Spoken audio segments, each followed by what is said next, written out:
নমস্কার বন্ধুরা, welcome to my channel SB explorer. তো বন্ধুরা, সকলকে জানাই শুভ সকাল এবং হ্যাপি নিউ ইয়ারের শুভেচ্ছা। তো নতুন বছর সকলেরই খুবই ভালো কাটুক এই প্রার্থনাই করি। তো আজকের ভিডিওতে কিছু গুরুত্বপূর্ণ আপডেট তোমাদের সাথে শেয়ার করতে চলেছি। তো যারা চ্যানেলে প্রথমবার এসেছো অবশ্যই সকলে একটা করে সাবস্ক্রাইব করে দিও। সাবস্ক্রাইব করা সম্পূর্ণ ফ্রি, তাই যারা যারা ভিডিও দেখছো একটা করে সাবস্ক্রাইব করতে কিন্তু কেউ ভুলো না। তো বন্ধুরা, প্রথমেই যে আপডেটটা দিয়ে শুরু করতে চলেছি সেটা হচ্ছে গতকালকে সন্তোষ ট্রফির ফাইনাল ছিল। তোমাদেরকে গতকালকে সকালের ভিডিওতে জানিয়েছিলাম। তো ব্যাপারটা হচ্ছে লাইভ টেলিকাস্টের যে চ্যানেলগুলো বলা হয়েছিল ডিডি স্পোর্টস নিজেই কনফিউজড হয়ে গেছিলো, তারা হকি দেখাবে নাকি তারা ফুটবল দেখাবে। এই কারণেই কিছু বোঝাই যাচ্ছিল না কি করতে চাইছে তারা, তাদের উদ্দেশ্য কি। আর এসএসইএন এই যে অ্যাপ, সেই অ্যাপ তো ম্যাক্সিমাম টাইমই তাদের সার্ভারের প্রবলেমেই কাটিয়ে দিল। তো একদমই জঘন্য বলতে গেলে লাইভ টেলিকাস্ট সিস্টেম। যাই হোক, সবথেকে বড় সুখবর সেটা হলো আমাদের বাংলা, তারা কিন্তু জয়লাভ করলো।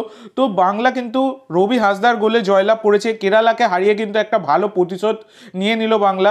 এবং সঞ্জয় সেনের আন্ডারে বাংলা তো এবারে দুর্দান্ত খেলেছে, দুর্দান্ত পারফরমেন্স দিয়েছে, সেই রকমই কিন্তু ট্রফিটা ঘরে তুললো। এটা কিন্তু আমাদের বাংলার জন্য যথেষ্ট বড় সুখবর।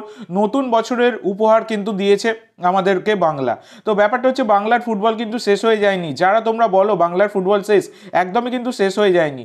একজন ভালো মানুষের হাতে, ভালো কোচের হাতে, ভালো টিচারের হাতে পড়লে সেই দল কিন্তু উজ্জীবিত হয়ে ওঠে। সেটা কিন্তু সঞ্জয় সেন এবং তার দল বাংলা কিন্তু করে দেখালো। তো এটা কিন্তু অবশ্যই একটা বড় সুখবর, সেটা বলাই যায়। তো এরপরে তোমাদের যেটা জানাতে চলেছি সেটা হচ্ছে গ্রেগ স্টুয়ার্টকে নিয়ে। তো গ্রেগ স্টুয়ার্ট ইতিমধ্যে কিন্তু পুরোদমে অনুশীলন শুরু করে দিয়েছে এবং আগামীকাল 2রা জানুয়ারি মোহনবাগানের কিন্তু ম্যাচ রয়েছে, হায়দ্রাবাদের বিরুদ্ধে ঘরের মাঠে খেলবে মোহনবাগান। কিন্তু ব্যাপারটা হচ্ছে গ্রেগ স্টুয়ার্ট তিনি কিন্তু নিজে থেকেই বড় সুখবর দিয়ে গেলেন।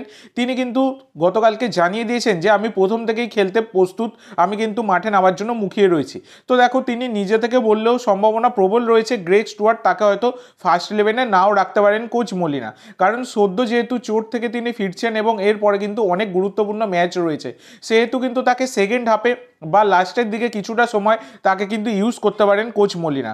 তবে তিনি কিন্তু পুরোপুরি ফিট, এটা কিন্তু একটা বড়ই সুখবর মোহনবাগান সমর্থকদের জন্য, সেটা বলাই যায়। এরপরে তোমাদের সাথে যেটা শেয়ার করতে চলেছি সেটা হচ্ছে প্রীতম কোটালকে নিয়ে। তো তোমরা অনেকেই জিজ্ঞাসা করছিলে যে দাদা, প্রীতম কোটালকে কি আবার সবুজ মেরুন জার্সিতে দেখা যেতে পারে? তো দেখো বন্ধুরা, এই মরশুমের শুরুতেই প্রীতম কোটালকে নেওয়া নিয়ে কিন্তু অনেক জল্পনাই হয়েছে এবং প্রীতম কোটাল তিনি নিজে থেকেই মোহনবাগানে আসতে চাইছিলেন এবং প্রীতম কোটালের সাথে অনেক দূর কথাবার্তাও এগিয়ে ফেলেছিল মোহনবাগান। তো সেখানে কেরালা ব্লাস্টার কিন্তু চাইছিল একটা সোয়াপ ডিল। কেরালা কিন্তু একদমই প্রীতমকে খালি হাতে ছেড়ে দিতে চায়নি শুধুমাত্র কিছু টাকার বিনিময়ে। কেরালা চাইছিল দীপক টাংরি বা অভিষেক সূর্যবংশী, এই দুজনের মধ্যে একজন প্লেয়ারের সাথে সোয়াপ ডিল করতে প্রীতম কোটালের, যেটা কিন্তু মোহনবাগান ম্যানেজমেন্ট একদমই রাজি হয়নি। সেই কারণে কিন্তু প্রীতম কোটালের আর মোহনবাগানে যোগ দেওয়া হয়নি এবারে সামার ট্রান্সফার উইন্ডোতে। তবে প্রীতম কোটালের ওপর সত্যি মোহনবাগানের টার্গেট কিন্তু একটা রয়েছে, যদিও প্রীতম কোটাল কিন্তু 2026 সাল অবধি চুক্তিবদ্ধ। তাই তাকে যদি নিতে যায় মোহনবাগান ম্যানেজমেন্ট, সেখানে কিন্তু আবার একটা ঝামেলা করবে কেরালা ব্লাস্টার এফসি, কারণ কেরালা তাকে কখনোই শুধুমাত্র ট্রান্সফার ফি এর বিনিময়ে ছেড়ে দেবে না, তারা সোয়াপ ডিল করতেই চাইবে। তো সেক্ষেত্রে প্রীতম কোটালের থেকেও অন্যান্য প্লেয়ারদের দিকে নজর কিন্তু বেশি রয়েছে মোহনবাগানের, কারণ প্রীতমের 31 বছর বয়স হয়ে গেছে, তাকে এখন বিশাল খরচা করে আনাটাও খুব যে ভালো কাজ হবে সেটাও নয়। তবে হ্যাঁ, মোহনবাগানের কিন্তু একজন ভারতীয় ডিফেন্ডার অবশ্যই দরকার। তো সেক্ষেত্রে দেখা যাক মোহনবাগান ম্যানেজমেন্ট কী ধরনের পরিকল্পনা করছে। এরপরে তোমাদের যেটা জানাতে চলেছি সেটা হচ্ছে নরেন্দর গেহলটকে নিয়ে। তো নরেন্দর গেহলট হচ্ছেন একজন 23 বছর বয়সী ভারতীয় সেন্টার ব্যাক ছাড়া তিনি রাইট ব্যাক আর লেফট ব্যাকেও খেলতে পারেন। মার্কেট ভ্যালু 1 কোটি টাকা। বর্তমানে উড়িষ্যা এফসির সাথে যুক্ত রয়েছেন তিনি, তবে উড়িষ্যা এফসিতে তিনি একদমই গেম টাইম পাচ্ছেন না। আর তার যদি তোমরা চুক্তি দেখো তাহলে কিন্তু এই 2025-এর 31শে মেতেই তার চুক্তি শেষ হয়ে যাচ্ছে।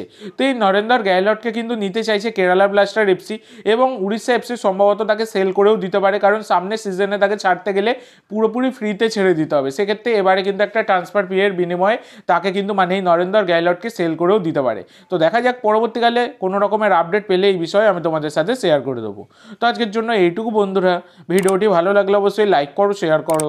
আমার চ্যানেলে প্রথমবার এসে থাকলে চ্যানেলটি সাবস্ক্রাইব করো আর কমেন্ট করে জানাও ভিডিওটি কেমন লাগলো। ধন্যবাদ।